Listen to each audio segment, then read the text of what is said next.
தமிழர்களின் மிக பழமையான ஒளி திருவிழா எதுவென்று உங்களுக்கு தெரியுமா? அதுதான் கார்த்திகை தீபம். இந்த திருவிழாவின் ஆரம்பம் ஒரு ஆச்சரியமான புராண கதையிலிருந்து தொடங்குகிறது. ஒரு சமயம் பிரம்மா மற்றும் விஷ்ணு ஆகிய இருவரில் யார் பெரியவர் என்ற வாதம் எழுந்தபோது சிவபெருமான் முடிவே இல்லாத ஒரு பிரம்மாண்டமான அக்னி ஸ்தம்பமாக தோன்றினார். அந்த தூய பேரொளியே இன்று நாம் திருவண்ணாமலையில் மகாதீபமாக ஏற்றி வணங்கும் அண்ணாமலை தீபம் ஆகும். இது மட்டுமல்லாமல் கார்த்திகை தீபம் முருகப்பெருமானின் அவதார நாளுடனும் இணைந்திருக்கிறது. சிவபெருமானின் நெற்றிக்கண்ணிலிருந்து தோன்றிய 6 தீப்பொறிகள் கார்த்திகை நட்சத்திரம் கூடிய நன்னாளில் சரவண பொய்கையில் விழுந்தது.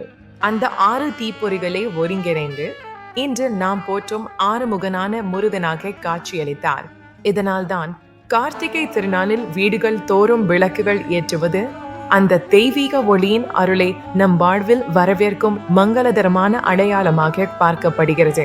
இந்த பண்டிகையின் பெருமையை நமது இலக்கியங்களும் பறைசாற்றுகின்றன. தேவாரம் பாடல்களில் அப்பர் மற்றும் சுந்தரர் போன்ற நாயன்மார்கள் அண்ணாமலையில் எரியும் மகாதீபத்தை புகழ்ந்து பாடியிருக்கிறார்கள்.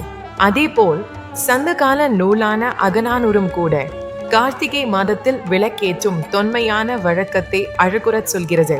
ஆகவே இந்த கார்த்திகை தீப திருநாளில் நீங்கள் ஏற்றும் ஒவ்வொரு சிறிய அதல் விளக்கம் சிவனின் முடிவில்லாத பேரொளியையும் முருகப்பெருமானின் தெய்வீக திருப்பிறப்பையும் நமக்கு நினைவூட்டும் சக்தி வாய்ந்த பிணைப்பாகும்.